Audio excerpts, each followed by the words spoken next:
touchdown passes last year. This one's knocked up. Bowers tips it to himself, and he'll score. Snaps it anyway. Greer lobs it in the air. Whoa, he has trouble with the snap, and the ball is free. It's picked up by Michigan State's Jalen Watts Jackson, and he scores on the last play this year. Here's a blast, and Klubnik didn't see it coming. He got blasted by Kalen DeLoach, who has the ball and is heading toward the end zone.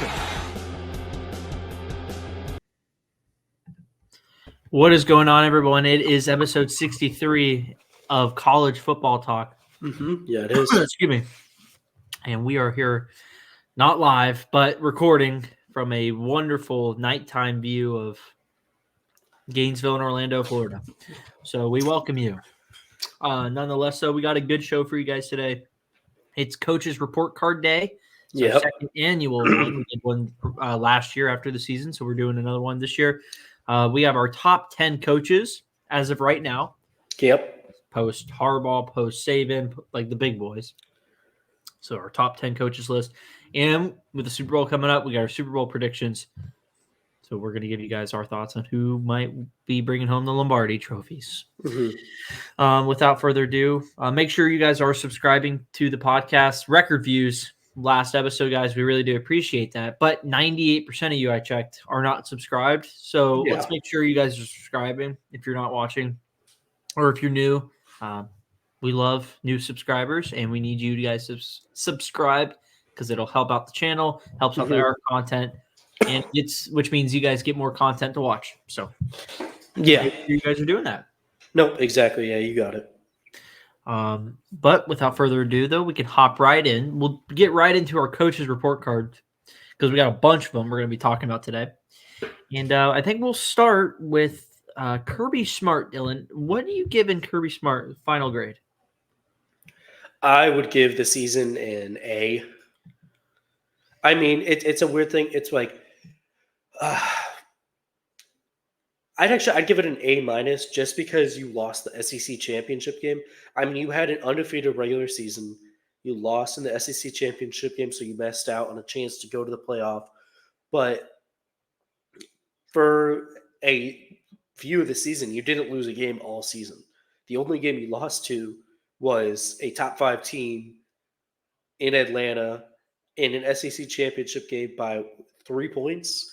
I mean, it's about as good of a season you could have without winning it all. So to me, I can't give Kirby Smart lower than an A minus this year. Obviously, a little bit disappointing compared to the past two, but I mean, they didn't lose a game all year. No, they lost one game this season. They're riding in on a 20. I was say it was 9 game winning streak. Yeah, it was 29 games. Hadn't lost since the 2021 SEC title game. Yep. You know, you go through the new whole season with a new quarterback, new offensive coordinator with Mike Bobo. Yep. So you have questions coming into the season because you're like, well, without Bennett, how is this team going to be with Carson Beck? Carson Beck comes in and probably does better than Bennett. Yeah. But I would give Smart an A. The only reason why it's not an A plus because again, you didn't win the SEC title game, and A plus is perfect, and obviously, one loss is not perfect, but that SEC title game was a game that I felt Smart got outcoached significantly in, went away from what Georgia was good at and what had got them there all season, and almost shied away, looked very timid for most of the game. There was a lot of conservative play calling where they typically were not doing that, and they did that anyway. So it just felt like, again, Smart was getting kind of outcoached by Nick Saban. Yeah. And that's what cost him, a chance, probably more likely than not. Probably elite competing in a national championship, if not winning another one. Yeah. Because, that team was better in my opinion than the two teams that played on Championship Monday. Yeah. So I'm going to give him an A. But listen, a hell of a season again. 2 losses in 3 years is not too shabby to the same team in a neutral site fields. And I expect high expectations going into next year too, with star quarterback coming back. You have a lot of pieces coming in. It's business as usual. Yeah, it is. Yeah. I mean, all the hype in the world for them next year. Yes. They should be. I mean, they're the clear front runners to win the SEC title. They're the odds-on favorites to win the national title. Yep. So expectations are through the roof, but I think that's how Georgia wants them, because they're going to be the aggressors. They're not going to try to be the ones being hunted. They're going to be the hunters. You know what I mean? So they're not looking to be shy away from anything. They're going to hunt, and they're going to take your best shot, but likely their best shot is they're just going to come back with a counterpunch. Yeah. And then just keep coming. You know what I mean? Immunity. Mm-hmm. Yeah, we got A's on the board, A-, Yep. but I mean, A's an A. listen, an A is an A. Now I know that better than anybody.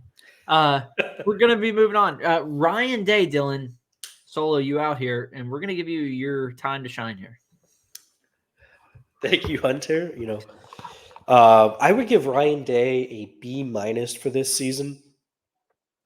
He lost the game that matters on their schedule the most in Michigan, and he lost it to a Michigan team that didn't have their head coach, which is about as embarrassing as it can get for Ohio State.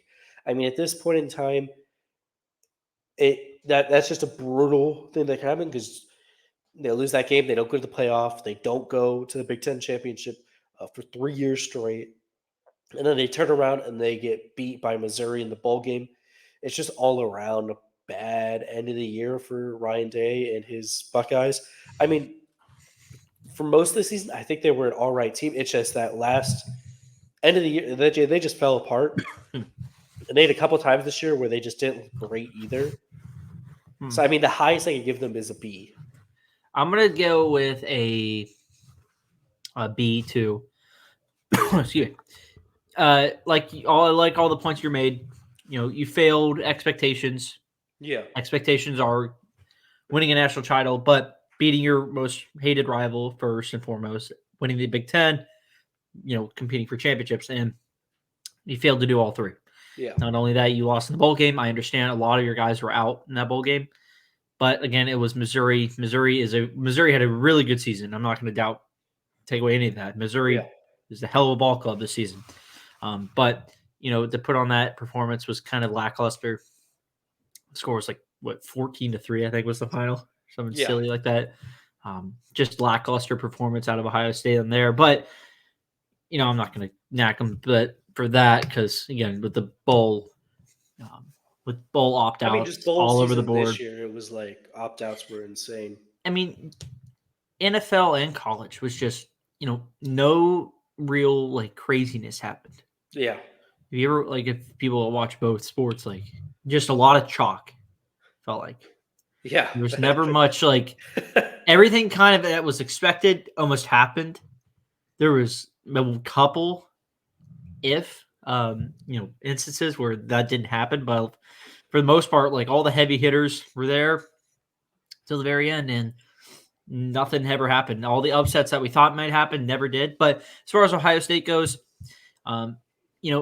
you got to find a way going into next year. There is, in my opinion, I'm not saying he needs to be fired, because I think Ryan Day is, a top tier coach. Yeah. As far as just recruiting goes, coaching, has he lived up to expectations? No, he is not, in my opinion. But the bar is pretty high when you're coming off of Urban Meyer, before that with Tressel and all that. So I'm not saying that it's he needs to live up to that, but he hasn't lived up to expectations. And going into next year, I mean, you have Michigan, who's not what they're going to be. I expect a dip from Michigan. New coach, new quarterback, mostly new guys on defense, mostly new guys on offense, new coaching staff. They better beat them. They're getting them at home. They have all these guys coming in, it's now or never. It feels like for Ohio State, and a lot of pressure, I think, going into next season on Day. I'm not saying he's, on the pressure cooker about to, the lid's about to blow and he's going to get fired, but he's warming. That's the way I think it is. I think it's like on very low heat right now. If anything, it maybe gets turned up to a slight, just before medium temp.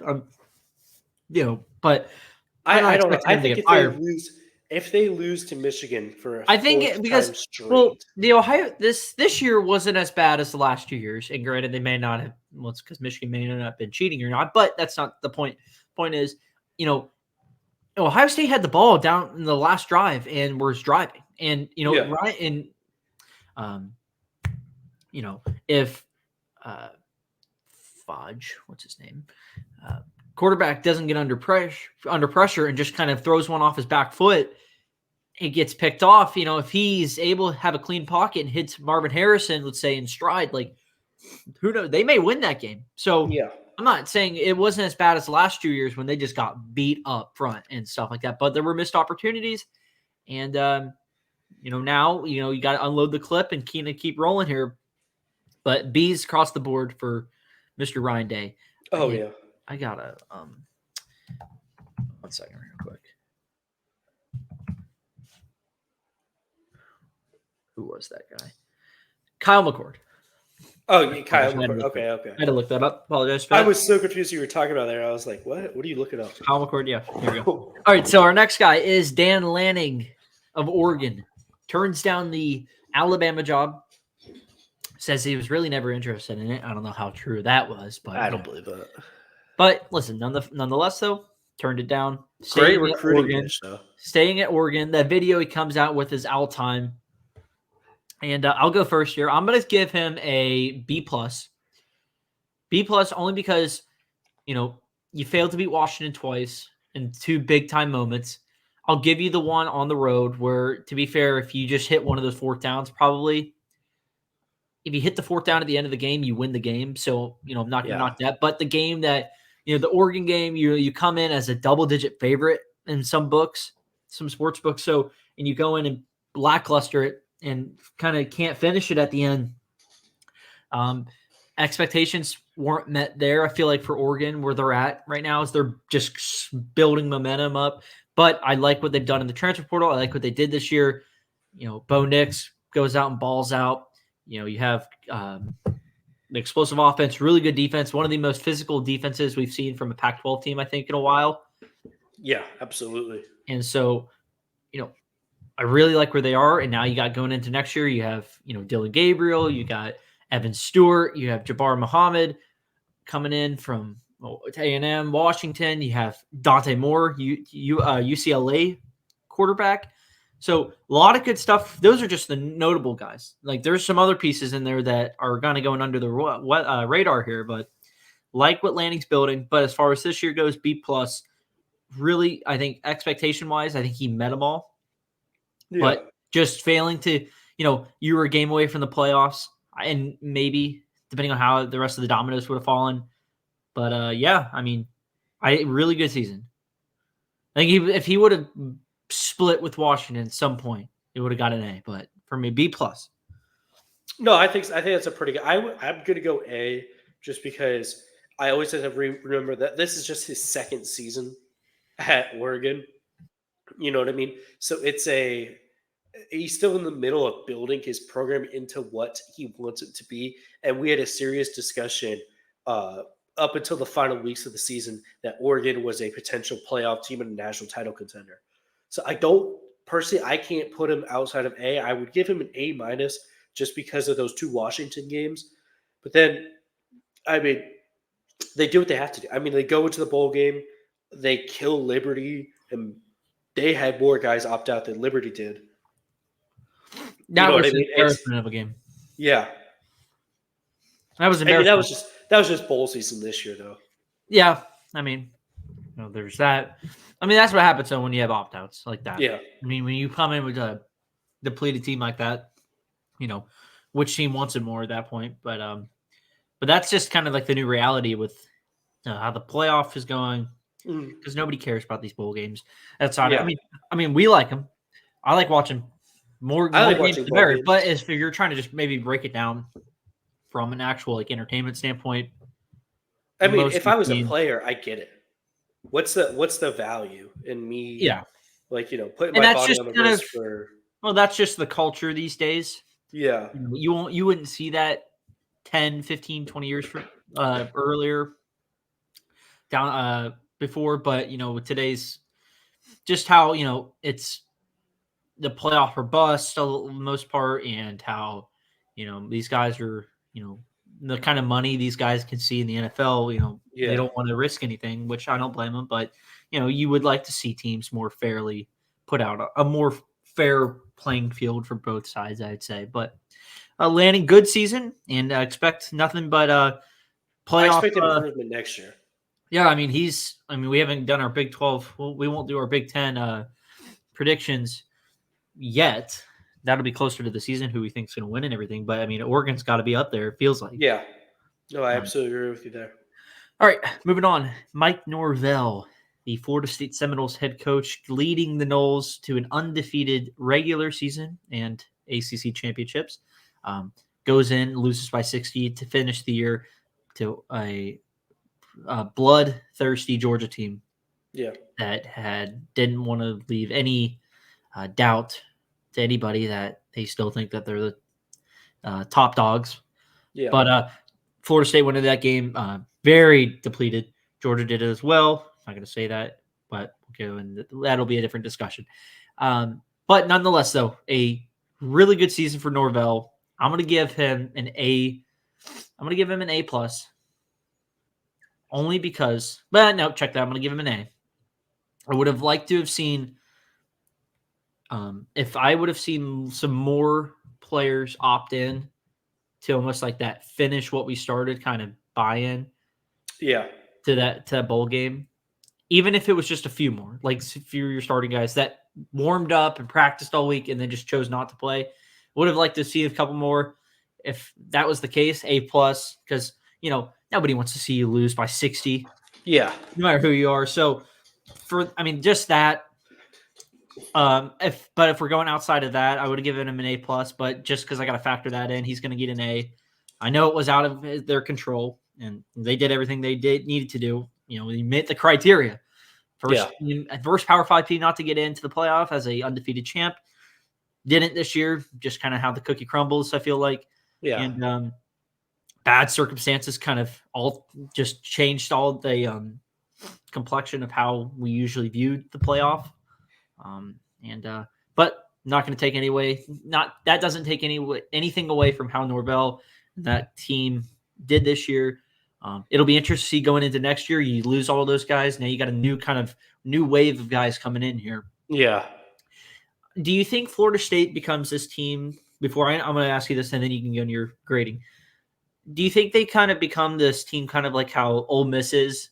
How Florida State and Ole Miss are really good now, or some of these top teams that are really good at kind of just using the portal each year by year. They kind of just go in there, pick out they go shopping a little bit. Just go, let me see the list. So we need a receiver, running back, maybe a defensive end, a cornerback, just maybe depth wise, or looking for a piece to throw into that starting role. You see them as a team now, kind of year by year with Ole Miss and maybe let's say USC or Colorado. That is just we're going to take the portal route more as. Recruiting is still going to be a big factor, but we like winning and maybe not developing as much. I don't know. Just because they do. Let me change that wording right there at the end. Okay. Not like recruiting, it's still developing, but like how like they want to be in that win now phase where it's always a win now phase. So let's go pick out guys that are already veteran, experienced, game ready. Let's plug them in right here. Yeah, I think they will do that. Not in the way Ole Miss does, because Ole Miss. I mean, we both know they kind of portal guys in at every position. I think Florida State's goal is to develop guys, but while they're building the program, keep it in a win now phase so that you build that culture of winning, which is why they made such a big deal pushing this year in the portal so they can build off the, 12 in a regular season ACC championships, move into next year, hopefully compete for another ACC championship while you have a bunch of young guys trying to still get up in there. So I think their goal as a program is to build from recruiting and to develop, but they're not there yet. Like you obviously saw in the bowl game, they're not as deep yet, and they're trying to get there. So they're going to pull from the portal every year, but I don't think it's going to be as crazy as the last 2 years have been. The last 2 years, they've gone crazy in the portal. I think that slows down now that their recruiting is doing a lot better. Like the high school recruiting. I mean, they have a top 10 class coming in this year. Yeah. Obviously, they have a great portal class coming in, but every year Mike Norvell has gotten there. Their high school recruiting classes have gotten better and better and better. I like that point you made real quick before I'll stop you. But I like the point you made where, you saw that in the Orange Bowl where even when it was second, third stringers of Florida State, but it was also second and third stringers, fourth stringers of Georgia, you could still see there was a clear-cut difference in talent, just overall talent. And it's nothing against Florida State either. I mean, it's just the guys that Georgia brings in are just still a step above, it feels like. Yeah. And I like how, you're saying, Norvell is continuously, he's getting this where Florida State was with Taggart and how Fisher ended it and where Norvell had to come into was a mess. It was just an absolute mess. I mean, that program was nothing. I mean, they were getting their asses kicked by Syracuse and Louisville in the middle of the day with nobody in the stands. Yep. I mean, Doak Campbell can't be a Saturday game where there's nobody in the stands. And this was pre-COVID. So Norvell comes in, starts cleaning up their act everywhere. And now he, like you're saying, like he's climbing that mountain as far as recruiting goes. But I do agree too that, with recruiting comes, you got to develop those guys. And maybe a lot of those guys aren't game ready. That's why you got to use the portal where these guys, again, they just have more game reps. Game reps, you can't simulate that stuff in practice. That's stuff that you just kind of just get a feel for when you're playing. And those guys have it. Keon Coleman, Jared Verse, Winston Wright, who's the other guy? Cornerback, Cypress. I mean, these guys. Yeah, Central Cypress. Yeah. I mean, these are all top tier guys that you bring in because they know they've already got a feel for this. They've played against these guys before. But what kind of grade are we giving Norvell though for the year? I would give Mike Norvell an A just because of that Orange Bowl. If they would have done anything other than that performance, I would have given him an A+ and been like, look, it sucks. You didn't do anything wrong. Yeah, if it was within like 20, we'll see. Yeah. 20. They lost like 33-10 or 33 to like 14. I would have been like, that sucks. I mean, the whole team. I mean, you covered that number right there. Yeah. But I mean, you go in as 19.5-point underdogs and you still lose by 60. That's just, we can't. Yeah. No, yeah. That's bad. Even if they would have lost by like 25, I would have been like, again, can't blame them. You saw the fight, but just you didn't see it. You saw a clearly team that was getting outmatched. And that's nothing against Norvell, against the Florida State team. But would have wished, I think both of us would have wished, though, they would have, some more of those guys would have bought into kind of like that finish what we start mentality. How, like Deloach was out there. Who was the other linebacker who was out there playing? Deloach was the main guy. Yeah, Deloach was out there. I think Renardo Green played. Yeah, but like these guys that, the finish what they started, and that were, these guys are draft eligible guys too. They're going to the draft, but they wanted to finish again, play in their final game, support the university and the program, what you come into, and do all that.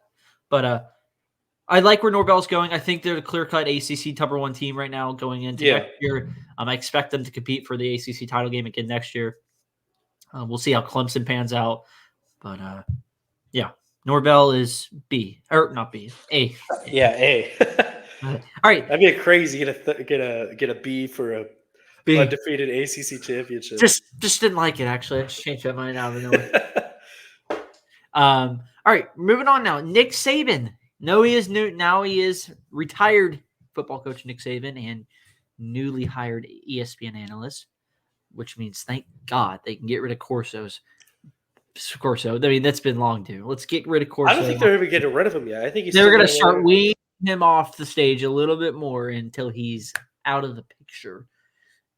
Nothing against Corso. Love Corso. But, I mean, this has been due now for the last couple of years. Yeah, he's 88. Yeah, no. He needs to get off the television screen. I'm sorry. He's doing great. Doing what he did in the COVID year when he was having like a mascot mania every week from College Game Day at his backyard. Let's do that. Yeah. You're at backyard. He's in Orlando. Not a bad idea. You can go see him. That's what actually you're going to be doing on your Saturdays now. Yeah. Go hang out. But Nick Saban, I'm going to give Saban an A. I thought that how that year started was a mess. I mean, you bring in a new OC, bring in a new DC. The DC, I mean, the defensive backs are getting torched by Texas and company. We can't figure out the quarterback situation. You get into a dogfight with USF for 4 quarters, and you're like, what the heck's going on? But then the Ole Miss game comes. Milroe gets back into the starting lineup. Everything starts to settle down. They start calling plays to Milroe's strengths, and you see Milroe thrive. And I thought that second half of that Ole Miss game really was the turning point in this season because it was a close game going in half, and you're like, and Alabama had like 2 ugly red zone trips. One was a pick, and they had another one. I think they had the ball at the 1-yard line, and they had an oversnap, and it ended up being like they ended up punting, or was like ended up being like a 4th and 24 or something stupid like that. Mm-hmm. I think they ended up kicking a field goal, if I'm trying to remember correctly. But I think you're right. Just a mess in the first half. But then, you turn it around, you come out of nowhere and just start throwing the ball down the field, playing to Milroe's strengths. He likes to throw the deep ball, and he's pretty accurate with it. I think it's the intermediate, the small stuff that you see Milroe struggle in some. But that game, and you saw the Tennessee game, and it just kept going from there. And then all of a sudden, they were just catching a rhythm. You're like, oh boy, here's Alabama again. Get to the SEC title game as underdogs, go in there, win it. You just completely take out Georgia on the line of scrimmage. They were the more physical team, and that's what you got to do if you're going to beat Georgia. You take control of that line of scrimmage, and that's what they did. Did they outrush them? I don't think they outrushed them, but I don't think they did. But listen, but when the crucial time, when they needed to run the football at the end of the game, they were able to run the football and milk the clock and eventually just take knees because Georgia couldn't stop them. So, but the Michigan game, sloppy. I felt like they were underprepared.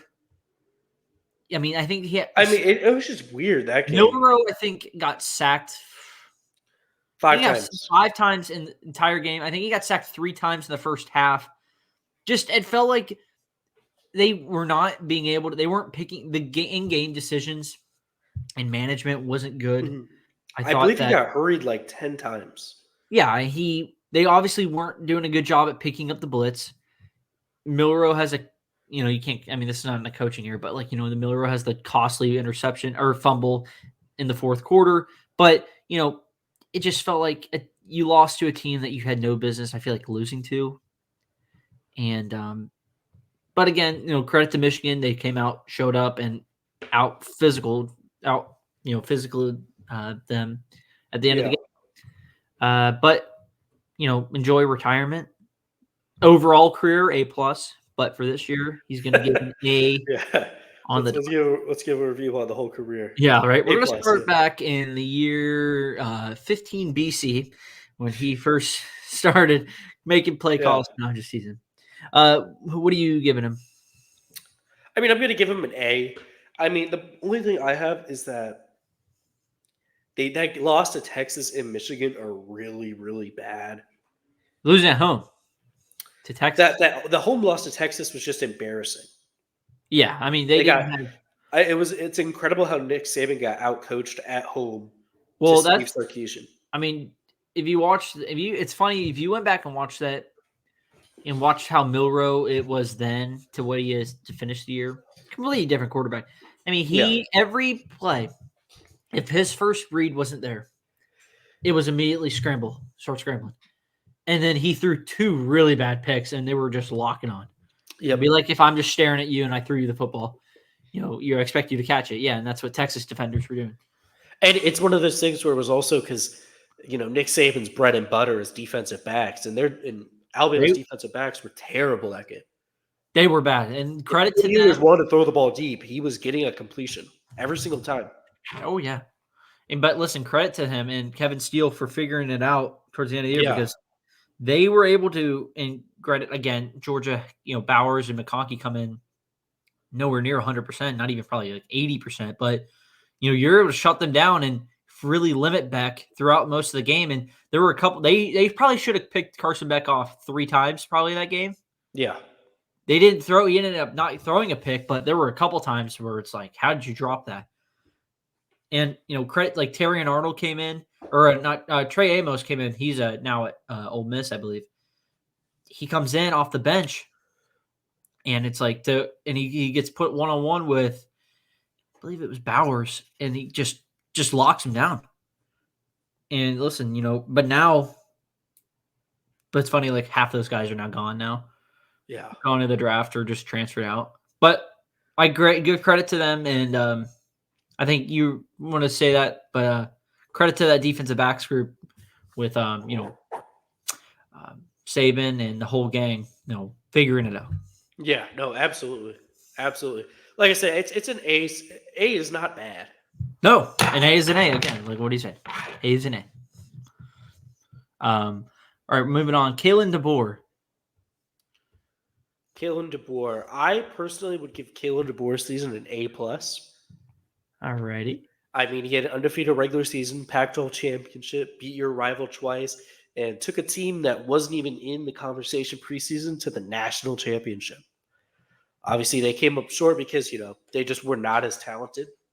Just quite frankly, that Michigan team and that Washington team were not on the same caliber of athletes. However, he took Washington, a team who I think we all considered fringe top 15, to the national championship. Yeah, I mean, I thought they'd be more of like a top 12 team, but Yeah. I mean, I didn't expect them into my national championship, let alone in the playoff. And he completely exceeds expectations. Like you said, wins the Pac-12, goes undefeated, and they just I think ran out of gas at the end of the year and ran into just a steamroller in Michigan. But listen, Michael Penix had a dream season.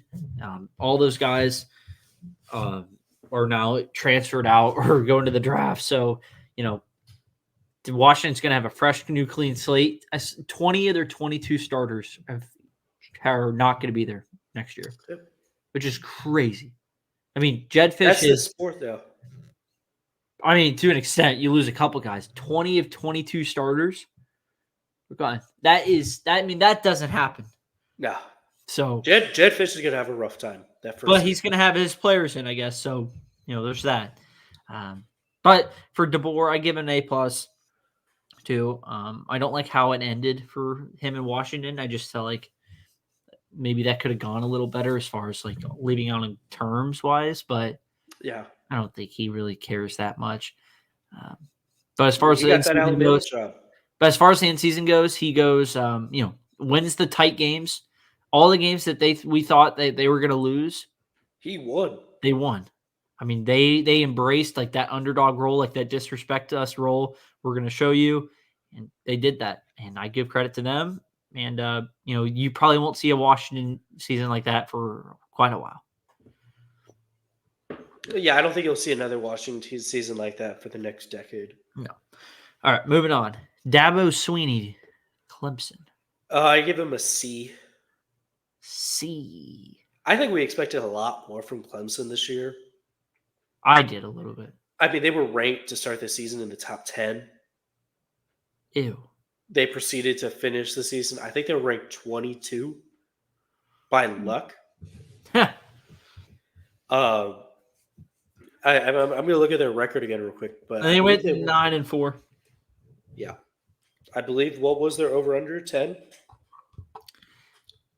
9.5 or 10. I think it was 9.5. So they still didn't hit it. So, I mean, you lost to Florida State for the first time in about a decade. You didn't get to the ACC championship. Duke, and NC State. Miami. Yep. All losses too. But I will say, for all that, they did find a way to turn it around. I think for some reason, like they just found a little bit more rhythm towards the end of the year, and they finished the year strong, got another bowl game win. And again, as bad as we always think Clemson goes, I mean, another 9-win season. I know it's not Clemson expectations, but I think we do need to find maybe lower the expectations a little bit now. Yeah, which is crazy to say. I mean, this isn't. I saw a stat. They haven't had a 1,000-yard receiver since like T. Higgins and them were there. Yeah, that's crazy. I mean, that was back in 2015, 16? Somewhere around like in those years. I mean, they haven't had that since, those guys were there.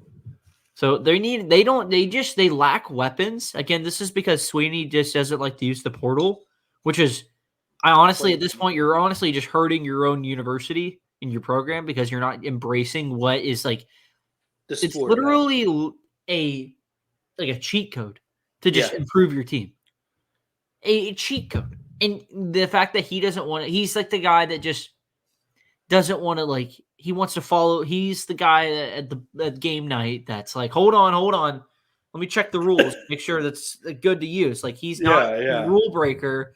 Just, it's not even rule breaking.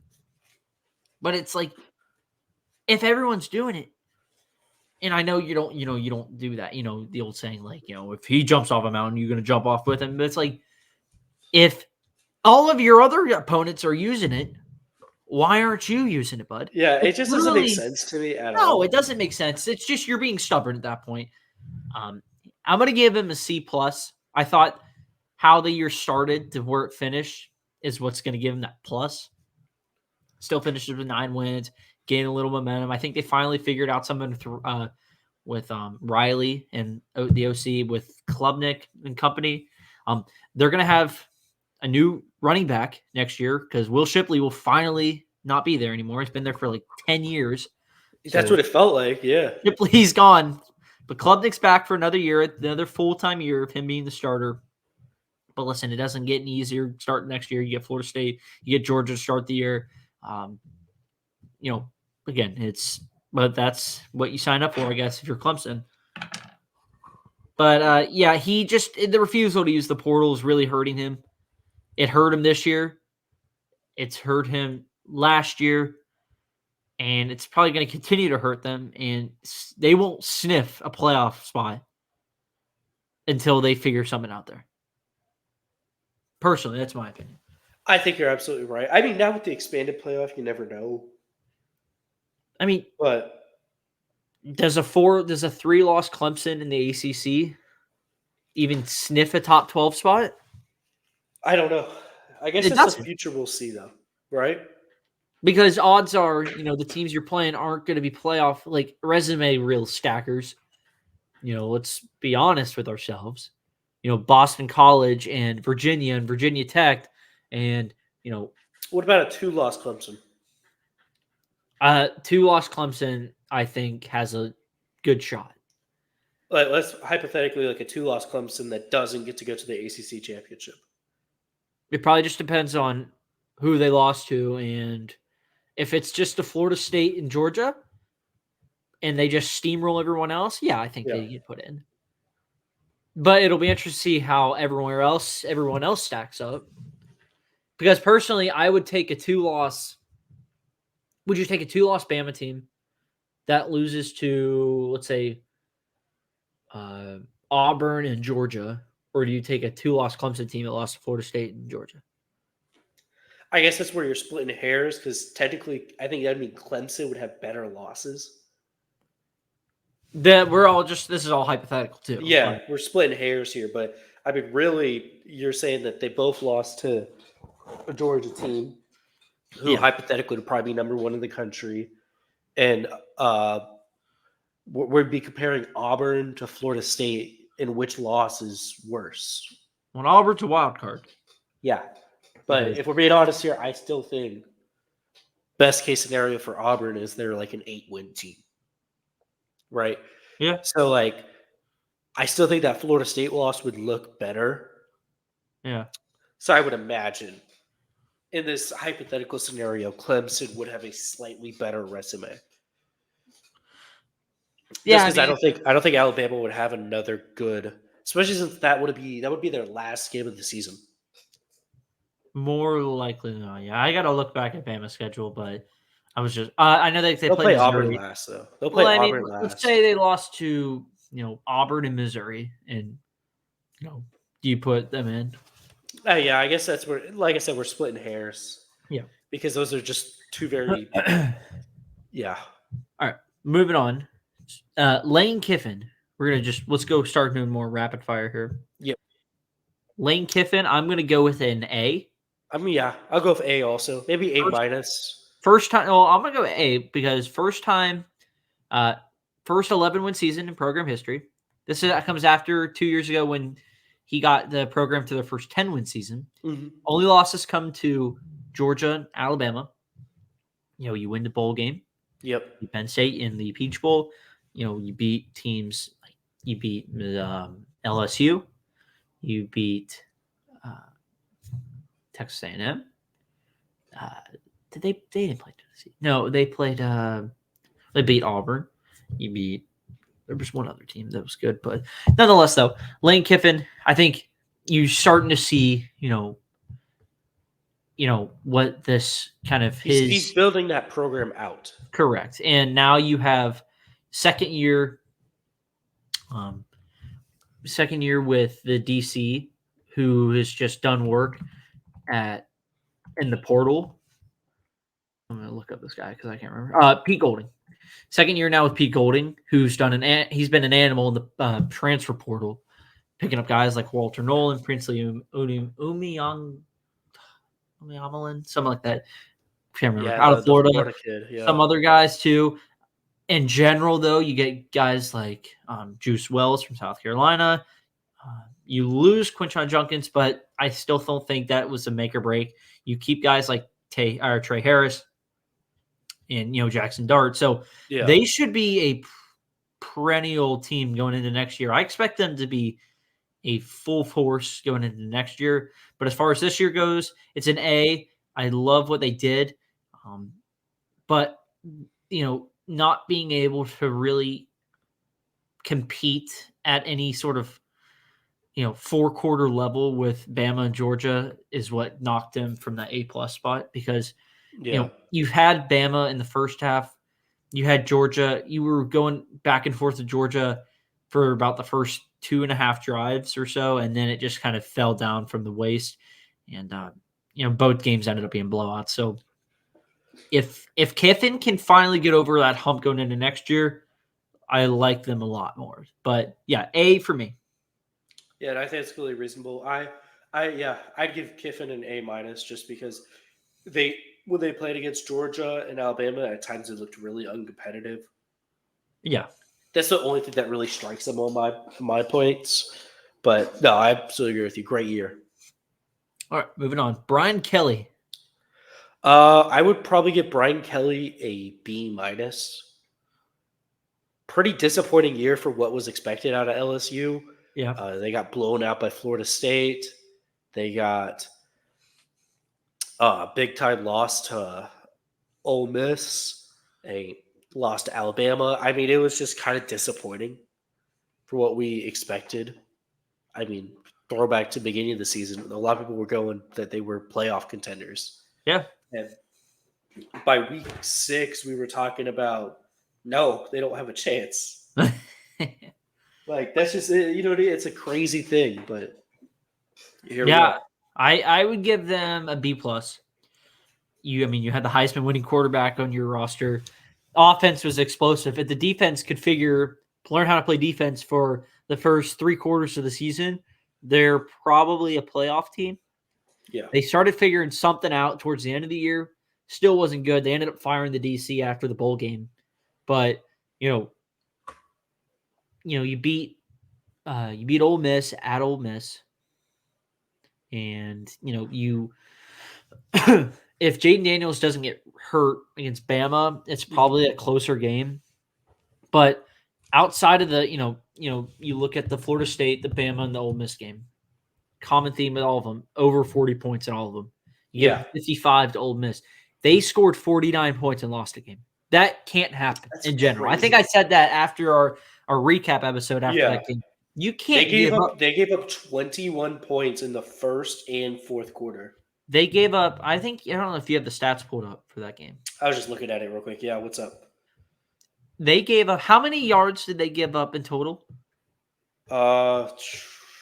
700. And Jackson Dart had how many combined? Jackson Dart had 389 passing yards, and he had 50 rushing yards. So about 400 and give or take 440 yards by himself.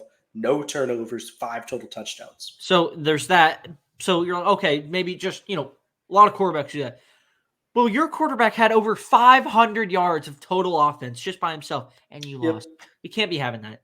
And, I forget who they brought in for the DC spot. It's an upgrade for sure. Yeah, they brought in, I forget his name, but yeah.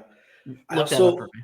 But just want to say real quick, they gave up 177 yards to Quinshawn Judkins in that game. It's that itself was unexpected. 77 yards. I mean, just can't happen. Unacceptable. But they brought in Blake Baker, who was Missouri's defensive coordinator from this past season. And you're going to see an upgrade there. Yeah. I still think their liability is going to be on that back end because I just don't, for some reason, it just wasn't able to gel. Yeah. Hopefully they have Harold Perkins more of a DN spot again next year. Maybe he likes playing in that linebacker spot where he's not rushing all the time, but I just felt like he was better off suited on the line rushing than he was playing pass coverage. Mm-hmm. We'll see how the new DC comes in and does all that. But yeah, if they had a competent defense, I mean, they're looking at a completely different season. Yeah. Excuse me. All right, moving on. Steve Sarkisian. Here. A+. All right. I mean, you lost one game. It was to your rival. Very tough loss, but you finally got over that hump. You took a team to the playoff. You won the Big 12. You can chant. You can scream that Texas is back. I mean, they've had pretty much as well of a season as you can have. Yeah. I mean, not only that, but they're returning a lot of the big guys who were giving them production this past year too. I mean, just look at the guys they're bringing out of the portal too. Yeah, exactly. I mean, I can't disagree with anything. Like I think you can't give him anything lower than A. Personally, I just give him an A+ because I think it was a crazy good season. I'm gonna give him an A, and just because I can't give someone that lost 2 games an A+. Yeah, that's fair. I thought the play play calling and the game management that Oklahoma game cost them that game. Yeah, they played that sequence at the end of the game where he played for a field goal instead of going for a touchdown was it felt very conservative, very like shy, and like no guts, no balls, just kind of played that and then expected the defense to make a stand and they didn't. Yeah. So you really cost your team that game. Washington game, I don't know what the hell they were doing playing defense that night, but no pressure. Back end was getting torched and too many turnovers. So you can't control the turnovers from a coaching perspective, but you can control how the defense is being called in. There was no game management, no in-game adjustments, nothing. They were just watching their team get torched. Yeah. Torched. So other than that, though, really good season. Like you said, the production coming back next year is, I mean, top tier. What they're bringing out of the portal. Just look at what they're doing in Bama alone. I mean, they will have a stacked roster, and they should be back ready to roll next year. They will be a heavy SEC, probably one of the SEC contenders going into next year, and clear national title favorites. National title contenders, absolutely. Yeah, absolutely. All right, Brent Venables, Dylan. I would give Brent Venables a B. It's his second year. They improved a lot from his first year. There's just a couple times this year where they just flat out disappointed me and everybody else in America. Yep. I mean, I think obviously the Kansas game sticks out as like just a bad game. Yeah. You know what I They mean? had It just that, is like and the Oklahoma State game. and then a couple ugly games where they won, they survived. BYU had no real business. UCF. Yeah, I mean, there were UCF. some. UCF game was bad. They probably UCF almost won on the last play of the game for that one. That was not good for them. That's because Malzahn got too cute on that 2-point Yeah. conversion. But as far as the season goes, I thought Venables. I'm gonna give him a minus. Okay. I think that last year where they were, I think what they were like 6-6. This year 6-7. Mhm. I mean, a lot of those OU fans wanted him gone. Probably. Yeah. I mean, they were getting. I think they gave up almost 50 points to TCU last year. I mean that was an abomination Yeah. for I mean, they Venable lost- standards. Who I think they let Texas set the Texas record. beat them 49-0. I mean, it was a complete just gross season last year. But you bring in a full year recruiting class. You bring in some guys out of the portal. Dylan Gabriel comes back. Yep. And you see what happens. It's a completely different team. And now you have Jackson Arnold, who pretty much forced Gabriel out. And I expect him. He has a high ceiling, so I'm excited to see how that plays out, especially in the SEC.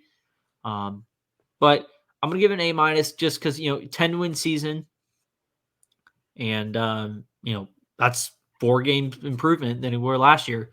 Yeah. I mean, they were dreadful last year.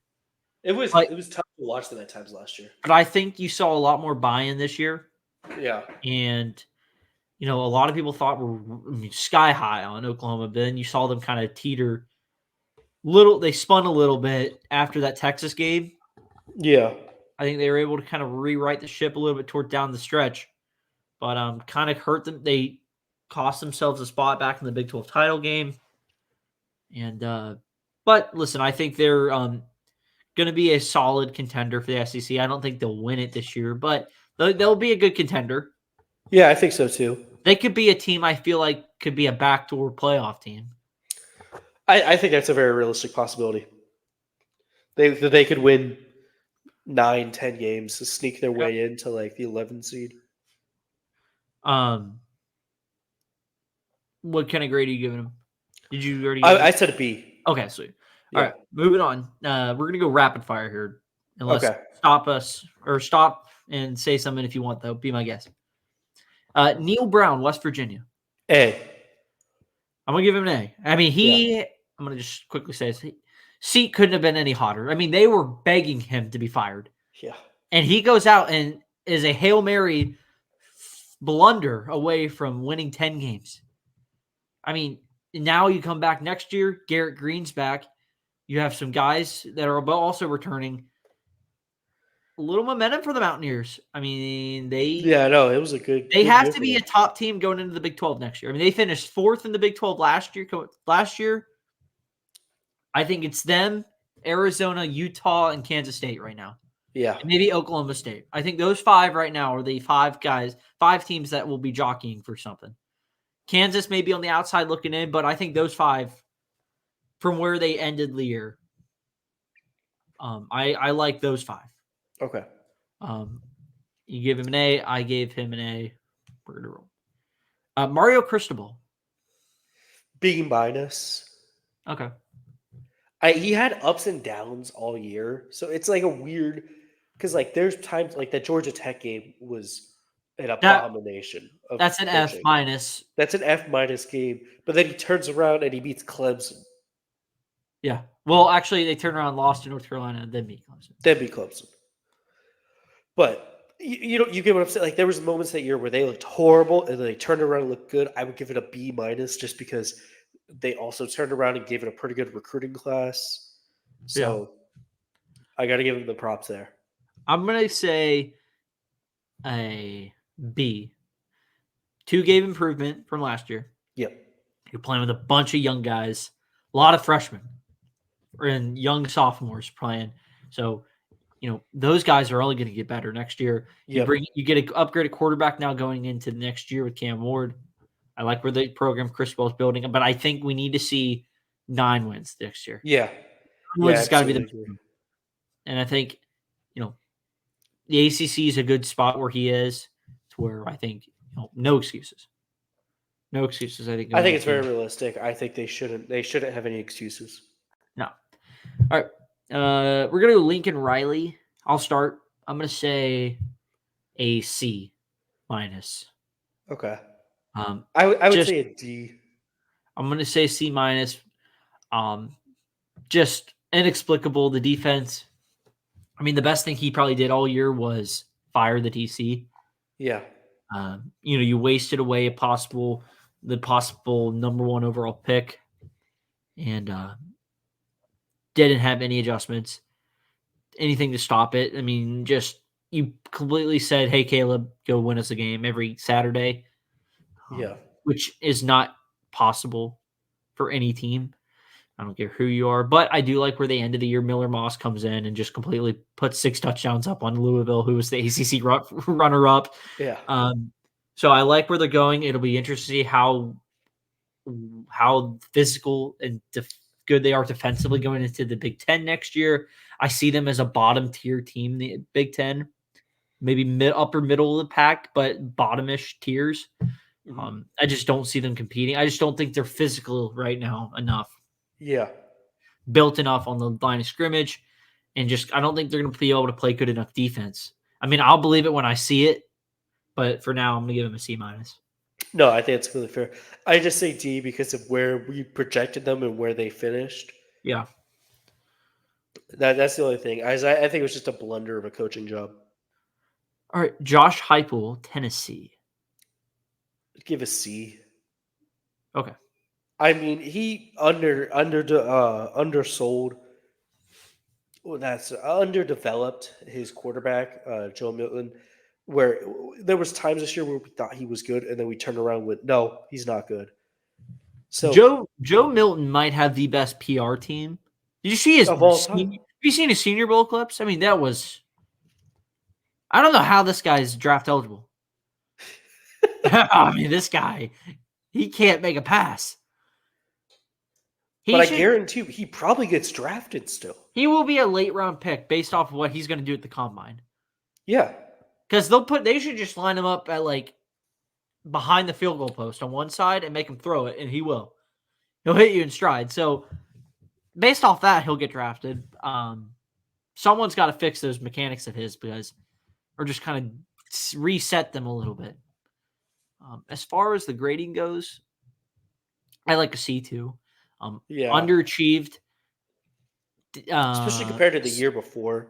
You have all this momentum coming into this year. Milton, who's been there, this is his time now, and you go to Florida, you lose again. You lose to Missouri when you still really had a shot possibly of winning the Big Ten, the SEC East. If you beat them, and so let's say Georgia would have lost to Ole Miss, I would have set up a do or die game, 7 winner goes to the SEC title game in Knoxville. You lose to Bama, just a lot of underachieving, and it felt like the team kind of stopped, trying a whole lot down the stretch. But I will say, with what they're bringing in next year, quarterback with Nico, and I'm not even going to attempt to say the last name. I need to learn fully how to pronounce it, but I'm not going to try it right now. With Nico coming in, what they did against Iowa, and that was an Iowa team that they put up, that was season bads, all season worst as far as stats go. Iowa's defense, so they completely blanked out Iowa, but they put 35 on that defense, so which is no easy task. I don't know who you are, but I'm excited to see a little bit how they do next year. They are a team that you never know. They're kind of one of those wild cards, it feels like. Yeah. But yeah, as far as the season goes, underachieved. Billy Napier. I give him a D.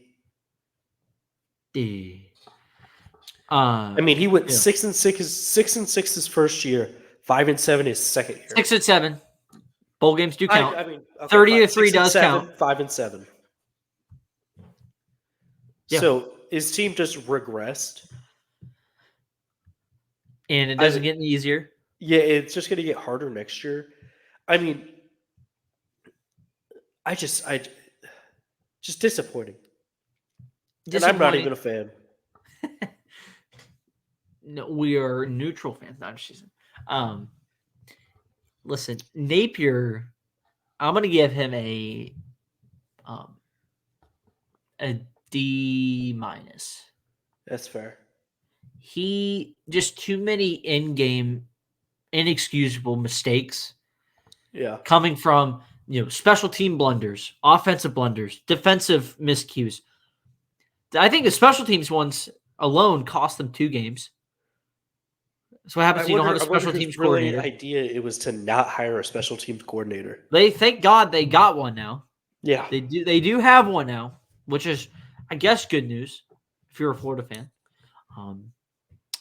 But yeah, I mean, the Utah game, special teams blunders. The Arkansas game, which cost you bowl eligibility, cost you. Yeah.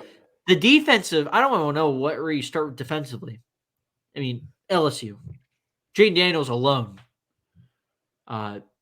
Georgia, who else? Freaking Florida State. They held their own a little bit for the most part, but started getting shredded at the end. I mean, actually, special teams. Check that. I'm going to change that. Special teams blunders. Again, Florida State game. Missed field goals. Can't be having them. Not good. I mean, just the Arkansas game. Defensively. KJ Jefferson looked like Heisman Trophy winner out there. They did make him look special out there. Yeah. And I had a horrible sunburn after the game. Look at my sacrifice. But I mean, it doesn't get any easier next year. I mean, the death row he has next year, 4-8 may is best. It feels like, and what's crazy is for Florida, and I know we're gonna get off, but like just they have no reason being where they're at right now with the resources they have and the resource pool with all the money that this school brings in. No reason they should be where they are. So I don't know if where that needs to change, but they better start figuring it out fast. So. 3 more here. Michigan. Now, Michigan, we're going to put Michigan because Sharon Moore coached 6 games and Harbaugh coached the others. So, as a whole, how would you grade Michigan? A+. Yes. I mean, they won every game. They won the national championship. They've already got a test at the guy who's taken over the reins. Yeah. I mean, it's really everything you could ask for in this situation. I 100% agree. Whether or not they were cheating at all, that's in the past. What they did this year with all the off-the-field distractions, the Penn State game, their coach gets suspended like the day of. On the plane. Yeah. That's crazy. Able to just kind of come together, player-led like that is really an indictment of what kind of place they had, that kind of culture they were building. Yep. All of these teams that always have success and win national championships are all mostly player-led, veteran groups that listen. They know to not mess around and just take care of business. Yeah, and that's what Michigan did. They left. They left no doubt all season. Beat the teams they were supposed to, and when a lot of people thought they weren't going to win, they won. So credit to the staff and credit to the players and all that. James Franklin, Dylan. Oh, just another James Franklin year, B-. I mean, what else would you give him? I would give him a B. Does the usual thing where he loses to Ohio State and Michigan and just sits on that all year. I mean, that's just loses the bowl game again. That's just so you're just the depressing attitude coming out of you right now. It's just like, I'm just so glad I am not a Penn State fan. Let's just say that. Someone just ate the bad apple from Penn State. Looking at their schedule next year, at West Virginia, Bowling Green, by Kent State, Illinois, UCLA, at USC, bye at Wisconsin, Ohio State, Washington, at Purdue, at Minnesota, and Maryland. We'll see if they can and see if Drew Aller can take another step. And they have a new OC in, who's the Kansas OC, bringing in the Kansas guy. So let's see if they are able to have success against some of these more bigger opponents, because that was what their Achilles heel was again this year. I don't think it's fair to judge James Franklin on the same totem pole maybe, or like tier as like a Ryan Day or like a Jim Harbaugh at the time. I don't think it's fair because those guys aren't near. I think Harbaugh and Day were up here, and then Franklin's right here. I mean, the expectations aren't the same for both.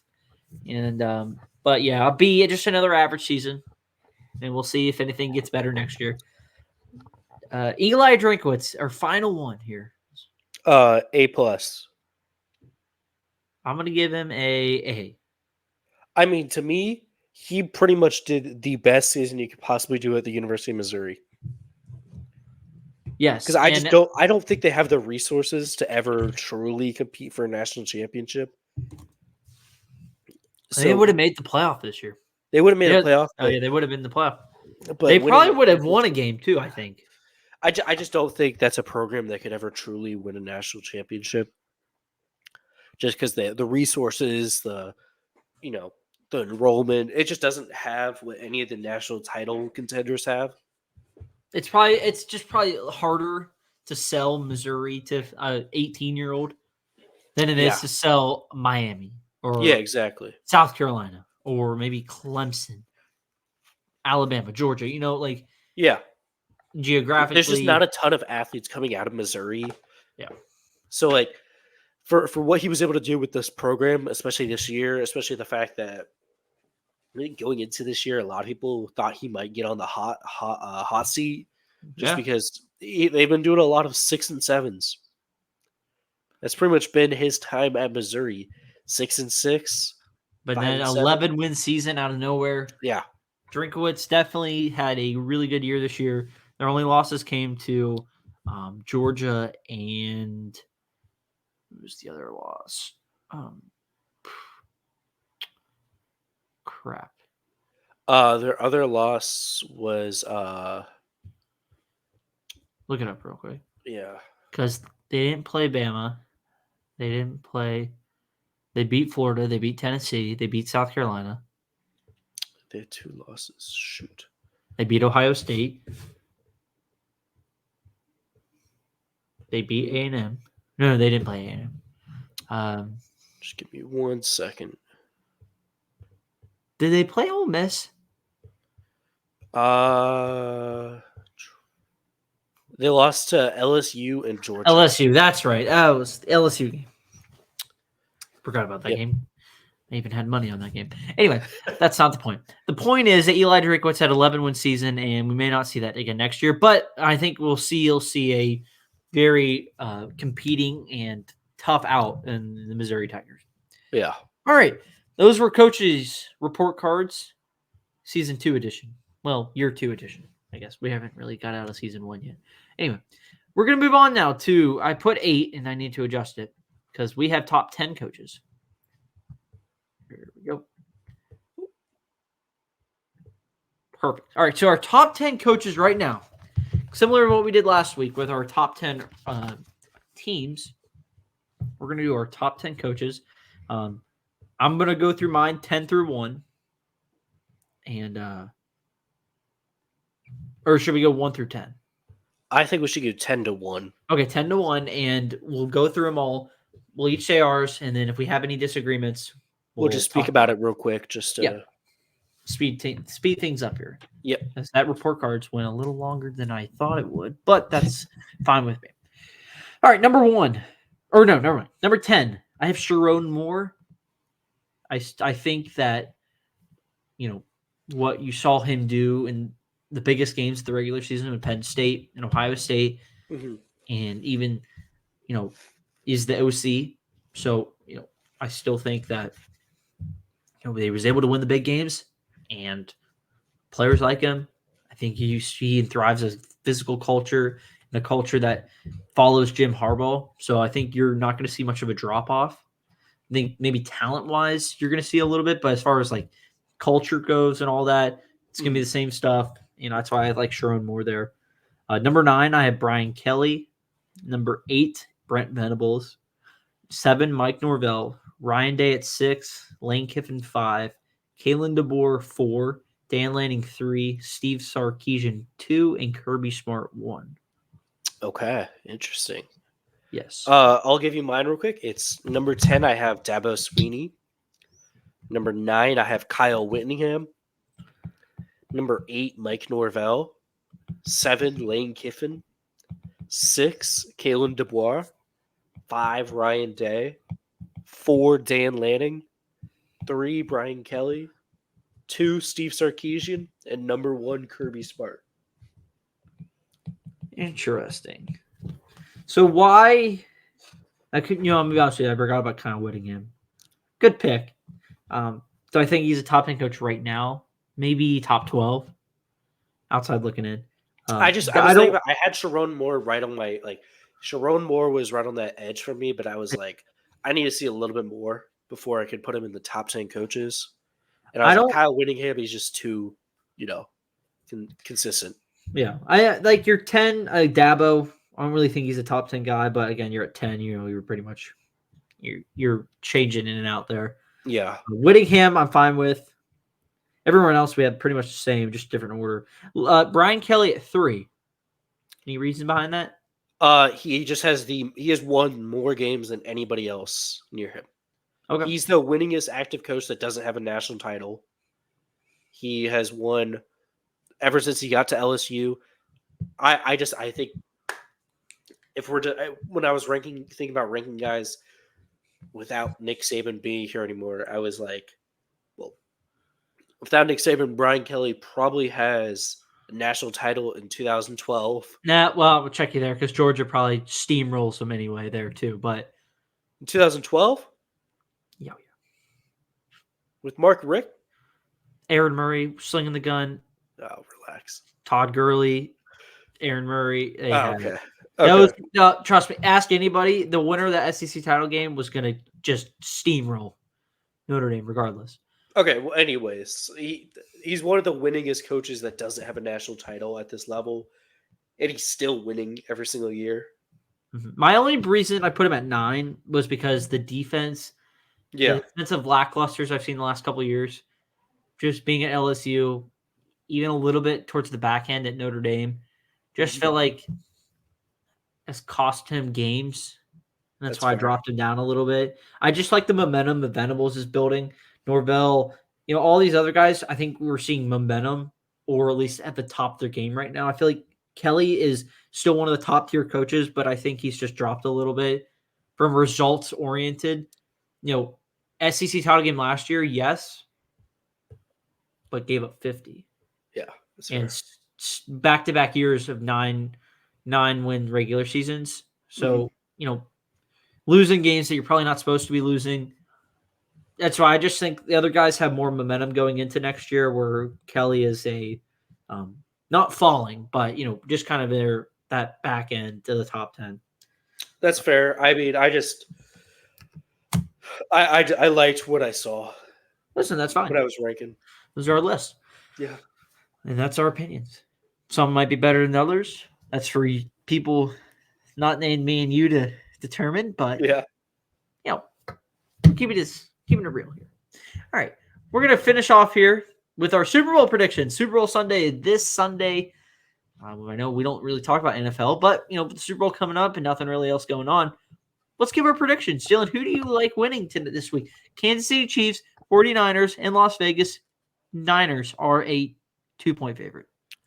I like San Francisco winning. Give us scores. 28-23. Okay. I like San Francisco to win 30-24. Okay. That's fair. I mean, so we're both on the Niners train. Look, so I'm just going to say, congratulations. I may have put money on the Niners. All right. Oh, so.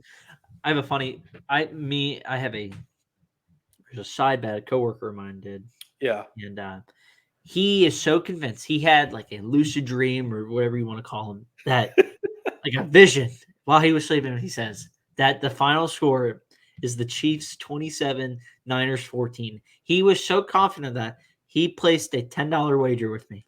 So if it's any other score, I win. Then 27-14.